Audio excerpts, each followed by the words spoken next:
Hawks investigation, that's still underway. I'm now joined by Anthony Young, an independent fire investigator, to give us some insight into what the Hawks, hello to you Anthony, should be looking at. I'm not sure if you've had a chance though to see the report, the breaking news, the City of Cape Town fire report that's come out. I'm not sure if you've had a look at that or not. If you have, what do you make of it? Okay, well, let me just bring viewers into perspective then quickly, Anthony. Sorry.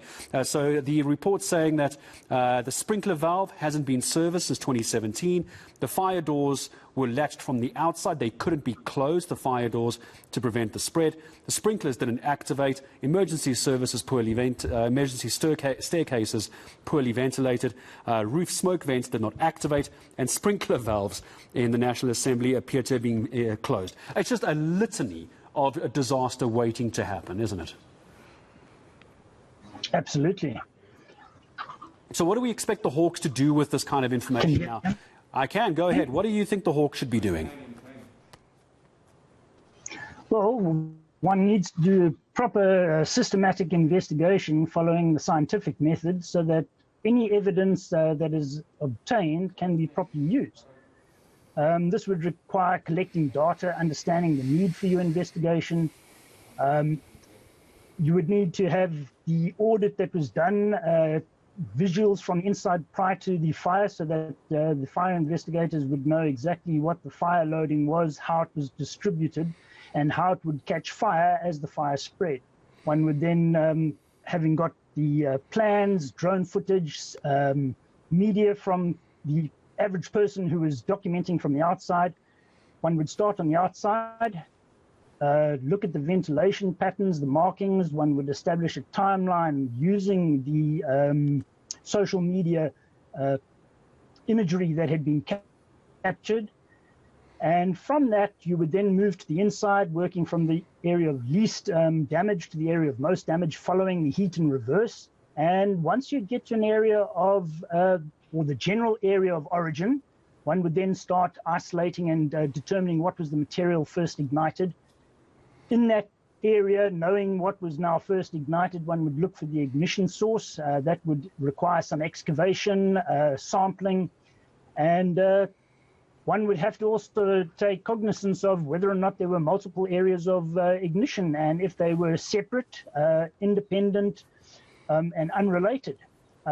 That would then signify that it was a deliberate fire, or alternatively, it might have been a single location fire started in one spot. I find it strange that the person that has been arrested was allegedly found with explosives when a box of matches or flick your bic would work just as well. Why would you need explosives? Yeah, without trying to once preempt one had what got all the various information. Yeah, Anthony, sorry, go ahead. Sorry, go ahead. There's a bit of a delay on the line. Go ahead. Once one had got all the various observations and the information and put it together and developed a hypothesis of the mechanism bringing the heat or ignition source into contact with the first material ignited, then one can start testing that against the available information and evidence. And specifically, one needs to find out if there's something that doesn't fit that hypothesis. One would develop alternative hypotheses and see whether the same set of data fits the alternative hypotheses and discard those where it doesn't. And you'd come up with a final hypothesis. Only then can you say this was arson or it was an accidental fire. At the moment, it's, shall we say, there's supposition as to it being arson. People are being charged with an event where there's no evidence proving it at this stage. Unless there's specific evidence, let's say CCTV footage that has been seen where the person involved is actually seen striking a match and putting an ignition source to some form of material to start the fire. And that certainly hasn't been aired, let alone released. So at this stage, everything is supposition. And I think before one can charge someone with arson, one really needs to establish the facts. Anthony, would you be willing to venture into an opinion about what you have seen? I'm not sure how much you've actually seen drone footage, just general media footage. Have you got an opinion on how you think this fire, where this fire may have started and where it's spread to? Is there any indication to a trained eye like yourself? Not at all.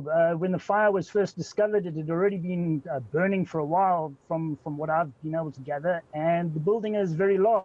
So the fire could have started anywhere, spread up service ducts. It could have started in the basement, for all I know, and gone up a service duct and then broke out, something similar to what happened in the Manatoria fire many years ago.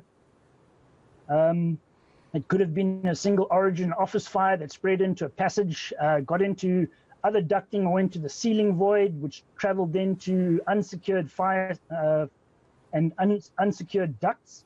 It would appear from some photographs that have been published that fire doors weren't closed. The fire detection system wasn't working.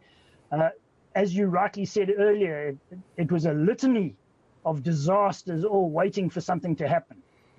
Perhaps let me leave this as my last question then. I mean, it is an incredibly large building. There's a lot to go through. What is the kind of timeline do you think an investigation could take once the Hawks are involved, even before we start declaring buildings safe and start repairing that? What's the timeline, do you think, for just to investigate the fire and the cause of the fire? Based on the complexity of the structure, it's fairly much a legacy structure. In other words, over the years it has changed. There are hidden spaces, hidden voids. So there's a vast amount of information that one needs to acquire. So I'd say at minimum 2 weeks for a proper full-time investigation to come up with an origin and a cause. But one has to first of all find out where's the origin before you can even speculate at cause.